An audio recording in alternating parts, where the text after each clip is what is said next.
Do you think spending an entire day glued to your coworker is unbearable?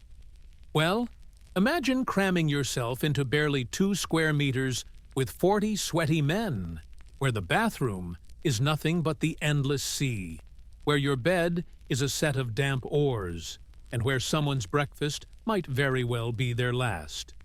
Today, you'll find out why you probably wouldn't even survive half a day sailing alongside the most feared Norse warriors of the 9th century.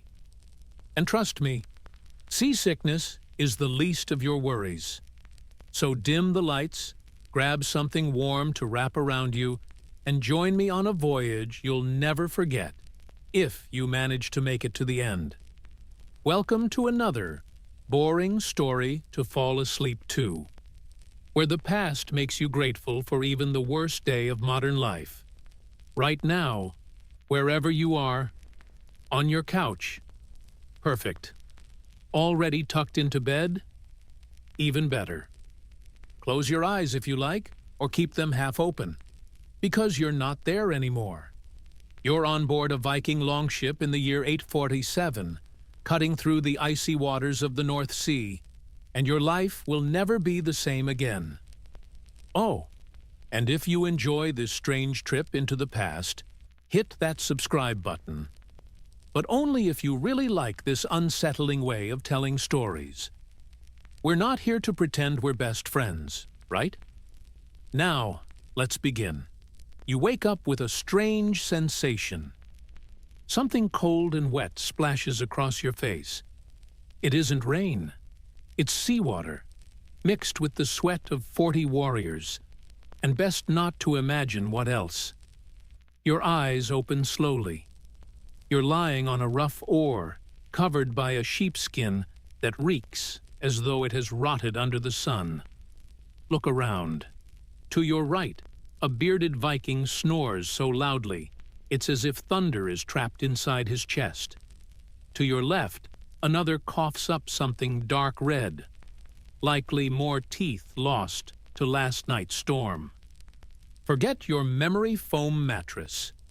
Here, your bed digs splinters into your skin with every lurch. And lurch it does. This ship doesn't sail. It is hurled from wave to wave like a rag doll in the grip of a furious sea. And you haven't even tried standing up yet. As soon as you shift your body, you realize something dreadful. Your clothes are soaked through, not with clean water. No, this dampness is a foul cocktail of sweat, urine, salty spray from the sea, and some sticky slime you desperately hope is nothing worse than whale fat. And yet, the real nightmare hasn't even started. A sudden pressure in your gut tells you it's time to relieve yourself. Great. Where's the bathroom? Bathroom? On a ship in the 9th century? Out here, your toilet is nothing more than the edge of the vessel. You clutch a rope, dangle your backside over freezing waves, and pray a sudden swell doesn't rip you straight into the ocean. Toilet paper? If you're lucky, a frayed length of rope. Most of the time, it's just your own hand. And dental care? Forget toothpaste. You chew on a twig until it turns into a foamy mess of spit, then rub it against the few teeth still clinging to your gums. The taste? A mix of rotten bark and the metallic tang of bleeding flesh. Bathing? That was 3 weeks ago, back when the ship briefly touched shore. By now, grime has built up on your skin like an armor of filth, layers so thick they've hardened into a crust. Strangely enough, that disgusting coating has become your shield against the cold.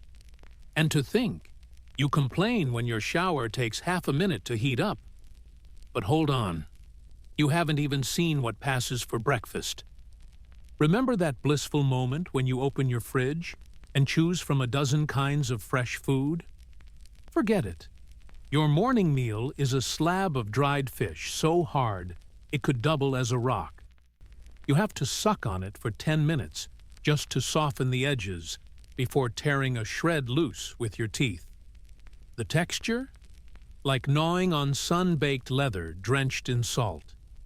To wash it down, you get water. Not the clear, filtered kind that gushes from your faucet.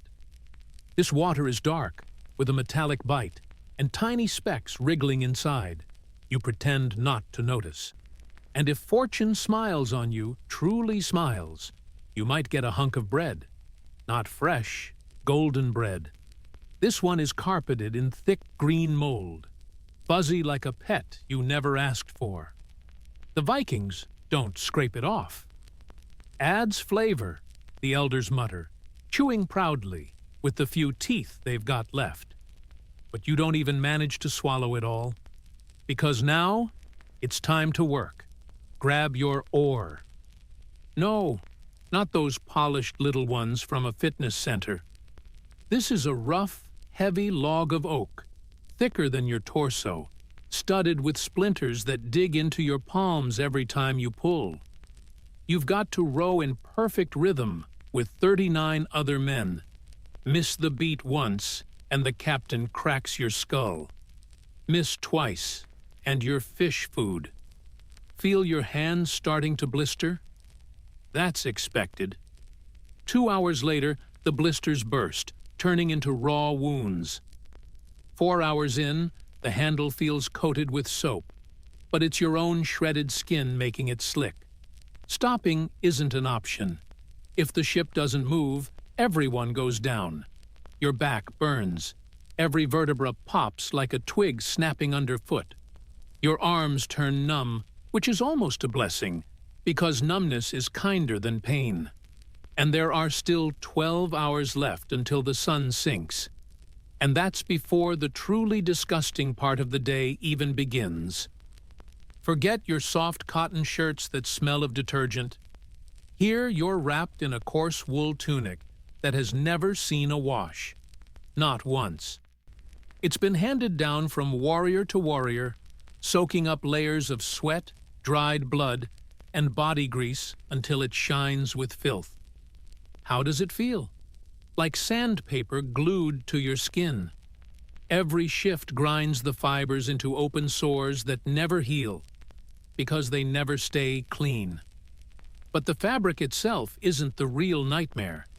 It's the creatures living in it. Lice. Hundreds of them. Crawling through your hair, drinking your blood, planting eggs behind your ears. You feel them march across your neck, spreading down your body. Fleas leap from your groin to your legs. They bite, they itch, they burn. You claw yourself bloody just trying to get relief. And the strangest part? Nobody's shocked. Everyone has them. It's just life, like having nails or hair. You, who spray bug repellent just to sit in the backyard. Here you are, the backyard for parasites. But don't get too comfortable, because now comes lunchtime. And you'll find out why breakfast was considered the good meal. Noon at sea. The sun beats down, but the wind slices your skin like invisible razors. Time for the second meal. The cook, if you can call him that, pries open a barrel that's been festering in the hold for months. The stench alone explains why half the men walk around with a permanent greenish look on their faces. Salted meat. But not the fancy jerky you'd buy back home. This stuff has been soaking in coarse salt so long it's turned gray-green, with the texture of soggy leather. You chew and chew and chew. It never softens, just grows saltier, until your mouth fills with a slimy paste that sticks to your teeth. To wash it down, more of that barrel water. After a few hours under the sun, it tastes even fouler, with tiny green specks floating on top. Algae? Worms? Best not to think about it. You, who turn up your nose at leftovers 2 days old, here, food that's months past its prime counts as fresh. But an uneasy stomach is the least of your problems, because now it's time to learn how disputes get settled on a Viking ship. Two Norsemen get into an argument over who grabbed the bigger cut of meat. This isn't the sort of calm debate you'd expect in a civilized hall. It's spit flying, throats bursting with shouts, veins straining under the skin. Half a minute later, they're shoving each other, and within 60 seconds, they're rolling across the soaked deck, trading blows while the rest form a circle, jeering and tossing out wagers. You try to keep your distance, but there's nowhere to go. The ship stretches barely 20 meters, and you're trapped here for weeks with these men. Every clash that doesn't end properly lingers in the air like a knife's edge, turning the atmosphere heavier with each breath. The loser leaves with a swollen eye, but he still has to row shoulder to shoulder with the man who beat him. Imagine working in that kind of tension. But the day is far from over. Once the sun dips below the horizon, that's when things really shift. Darkness drags the temperature down in seconds. There's no heating, no personal blankets, no such thing as privacy. You wedge yourself under a rank sheepskin with 3 other warriors, bodies trembling, hot breath condensing into a pungent mist that hangs like a ghost above you. The cold cuts straight through damp clothes, stabbing like 1,000 needles. Fingers grow so numb you can't tell if they're even still there. The ropes hum with the wind, making sounds like the cries of wandering spirits. And yet the cold isn't what gnaws deepest. It's the dread. Out here, the sea itself turns into a beast. Every massive wave that slams the hull rattles the ship to its bones. You hear the timber groaning, splintering, as if it's about to split apart. And if it does, you're done. No one here can swim. In the 9th century, swimming was treated as doubt in the gods. If the deities wanted you to survive water, they'd have given you gills. So you lie there shaking, listening to murmurs of prayers whispered to Thor and Odin, men pleading just to see another sunrise. Sleep finally claims you, but peace doesn't come. The nightmares arrive. In the black of night, screaming rips through the silence. Not cries of pain, but terror. Eric, the man beside you, thrashes violently, calling out names of people you'll never know, fighting invisible shades only he can see. Months at sea twist the mind. The endless horizon, the same rocking motion, the same 40 grimy faces. The brain invents things just to keep itself occupied. Some swear sea serpents stalk the ship. Others chat with long-dead relatives as if they're sitting across from them. The oldest man mutters in a tongue no one recognizes, his monologue unbroken for days. And you, panicked when your internet drops for 10 minutes. Imagine months with no word, no news, no idea if your family still breathes. That's the madness of the sea. It leans close, whispering, "What if we never find land again? What if we're just drifting in circles? What if we've been lost for weeks already?" When daylight returns, fresh problems arrive. Your throat burns raw. Around you, half the crew coughs violently. Trapped in tight quarters with 40 men breathing the same foul air, illness spreads faster than fire through dry straw. The food, already revolting, won't go down. Each stroke of the oar weighs twice as much. Your vision blurs. There's no doctor, no pharmacy, no hospital. What they have is an elder clutching a pouch of herbs dried weeks ago back on shore. That's their medicine. And while you'd rush to the ER over half a degree of fever, here you work until your body collapses. Day 23. The cook pries open the final barrel of salted meat. Inside? Almost nothing. A handful of scraps for 40 starving men. Hunger spreads like a curse. Your stomach twists in on itself. The sharper Vikings tuck scraps into their clothes, hiding them like treasure. Others linger close, eyes sharp, waiting to steal. Paranoia settles in, thick as fog. You start to see everything differently. That leather belt, maybe it could be boiled long enough to chew. Your companion's boot. Strangely, it almost looks edible. On the horizon, black clouds gather, stacking high like a fortress wall. The sea, already restless, now thrashes like a furious dog, tossing the ship as if it were nothing more than a toy.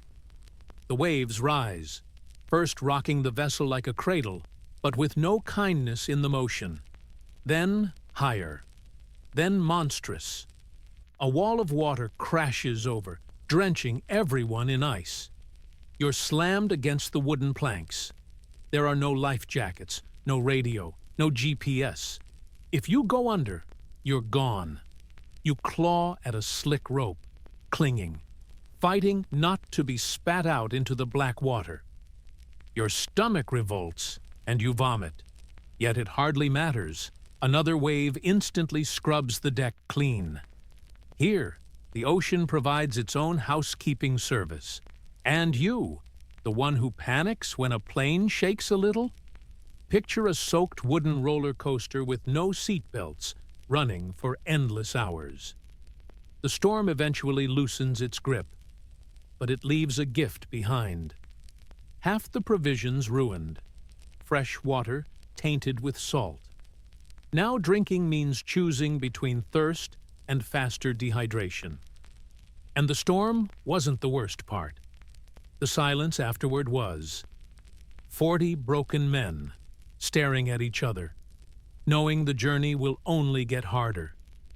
You think you've made it through the worst? Don't relax. The real terror is saved for nightfall. Amid the heavy chorus of 40 men sleeping, snoring, groaning, shifting on damp wood, a sound cuts through. Dripping.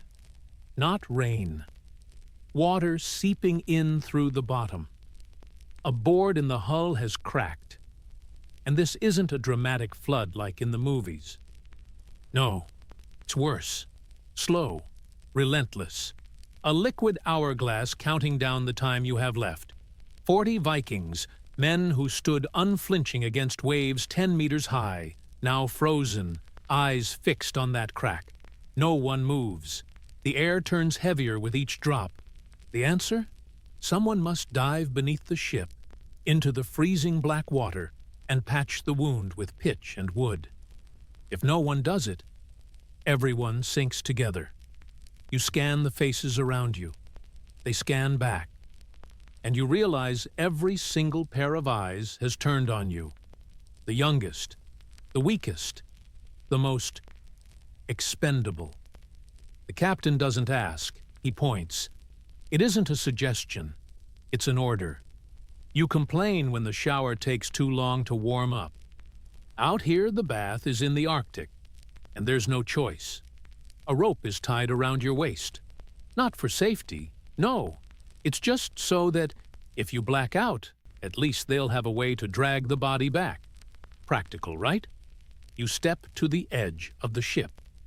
Look down. The sea looks like a bowl of icy broth, nothing anyone would want to taste. You fill your lungs and jump. The water slams into you like a winter storm shower. That jolt you get when you dive into a pool thinking it's heated, it's that only multiplied by 1,000, with no towel to run back to. Your hands fumble against the underside of the hull, fingers almost useless, but finally they find the crack. You shove in a piece of timber, smear pitch over it. It isn't pretty, it won't last forever, but it holds. The rope yanks and you're hauled back up. Your body shakes, teeth clattering like a mad percussion. But it worked. Well done. You didn't just save the vessel, you saved the entire ordeal. The ship stays afloat. Gradually, the crash of waves melts into the steady beat of oars. The cold wind still bites, but now it feels farther away. You realize that, somehow, you're still here. Tomorrow still exists. But take a breath. Because right now, your world is different. The ship drifts into memory. The soaked planks, the cutting wind, the endless sway, they fade. Now you breathe. And every breath is calm. Every breath is safe. No raging sea surrounds you. Only the gentle rhythm of your chest rising and falling, like a quiet tide, rolling in and out without hurry. You're no longer crowded by 40 snoring men. You're held only by silence, or maybe a faint murmur in the distance, reminding you life goes on outside. But here there is only peace. Your bed doesn't splinter your skin. It welcomes you. Your pillow doesn't stink of sheepskin. It carries the soft scent of home. No murky water and forgotten barrels. Only clean, pure water, ready whenever you need. No fish tough as stone, but fresh food, tender, full of flavor, waiting for you tomorrow. Everything you take for granted each day, to a Viking, would be a miracle. And as you think on that, let your body go. Let your shoulders loosen. Let your hands grow still. Let your eyes close. The voyage has ended. There is no storm, no crack in the hull, no cold, only the gentle warmth of sleep arriving. Picture yourself drifting, light, not in a ship, but in a quiet sea carrying you. A soft tide repeating the same rhythm, in and out, in and out. And with every slow swell, you sink deeper into rest, deeper into stillness, deeper into sleep. Close your eyes without fear. You are safe. You are home. Good night.